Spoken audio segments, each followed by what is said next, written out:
Next morning, Lance awoke with a terrible headache, just to find that he and Wheat had spent the night in the boathouse. They appeared to be alone, both undressed, lying together on the sofa under a thin sheet. It took him a minute to wake Wheat. "Oh, my head," mumbled Wheat. "I feel like I've been run over by a truck. Yeah, we've been drugged, and we're getting out of here right now." They pulled themselves together and located their clothes.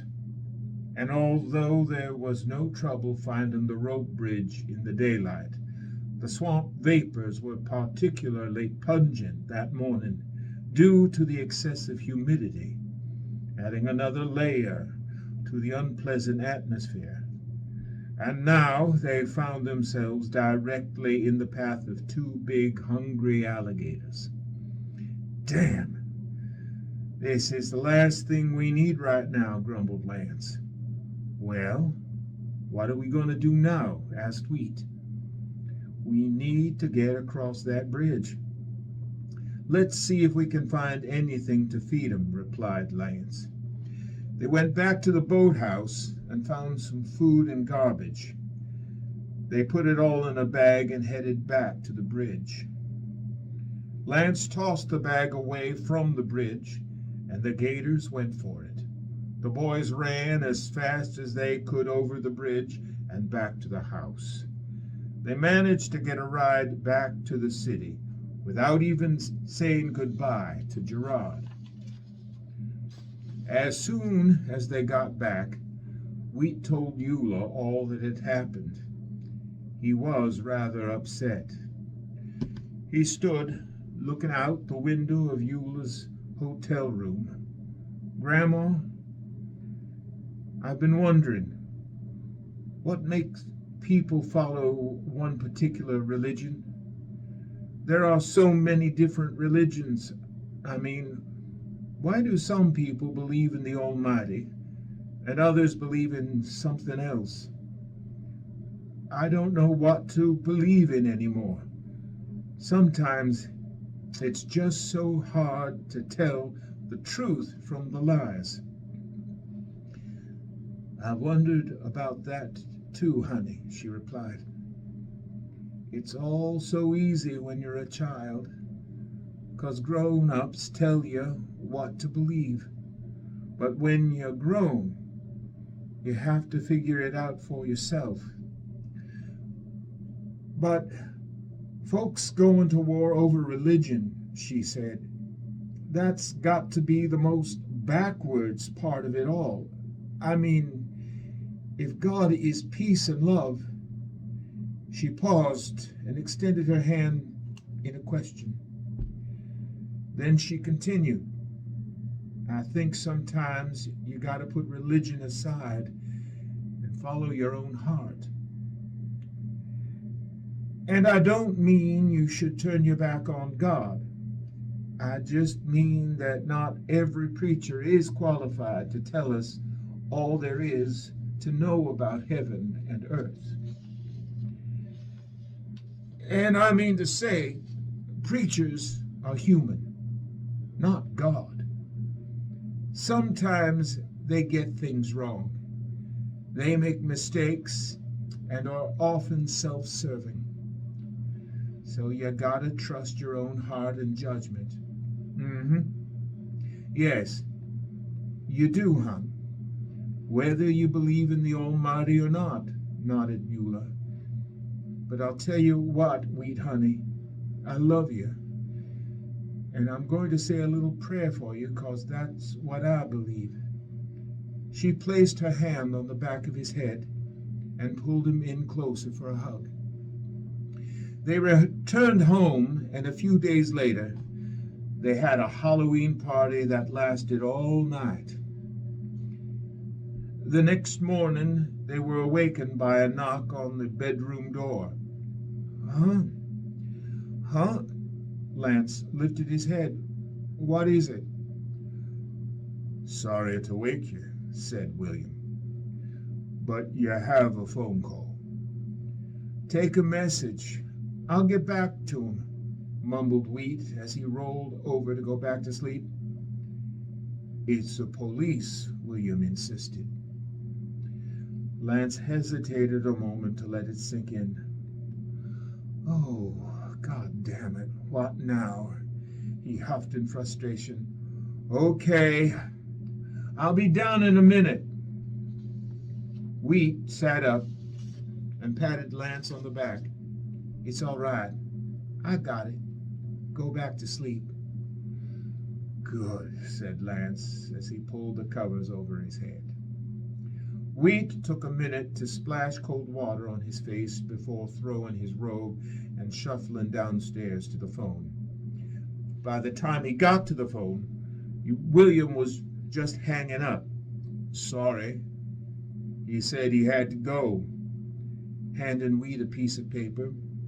Here's his number. He said it's important that you call him back today. Wheat looked down at the paper, which read, Plankman's Parish County Sheriff's Office. He yawned and said, Oh, I'm so tired. Then he slid the note in the pocket of his robe and went back to bed.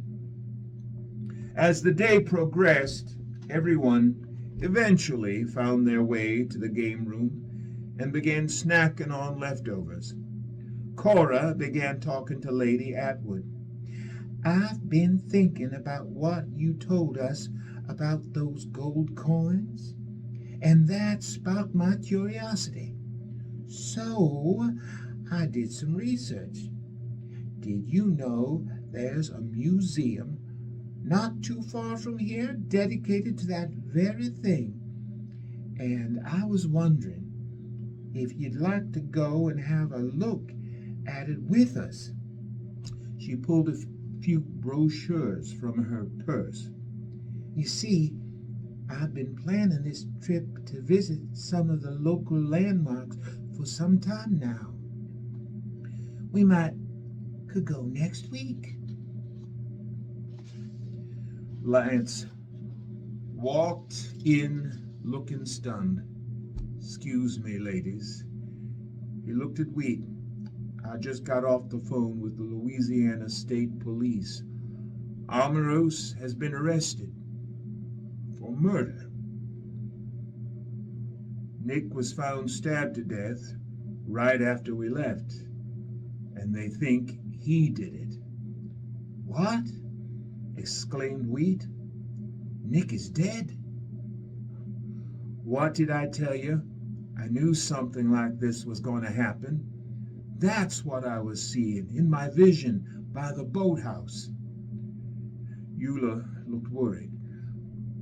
So, what does this mean? It means that we gotta go answer some questions and tell them everything we remember about that night, replied Lance. They want sworn statements from both of us.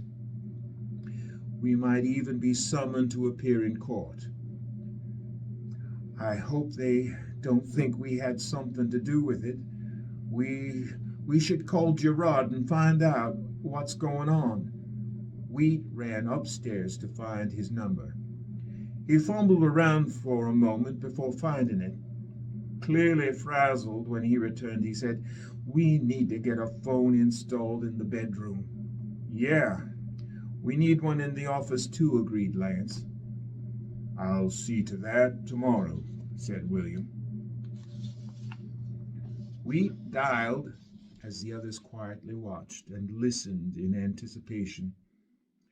He stood up holding the phone in one hand, whipping the cord away from the wall with the other as he began to pace.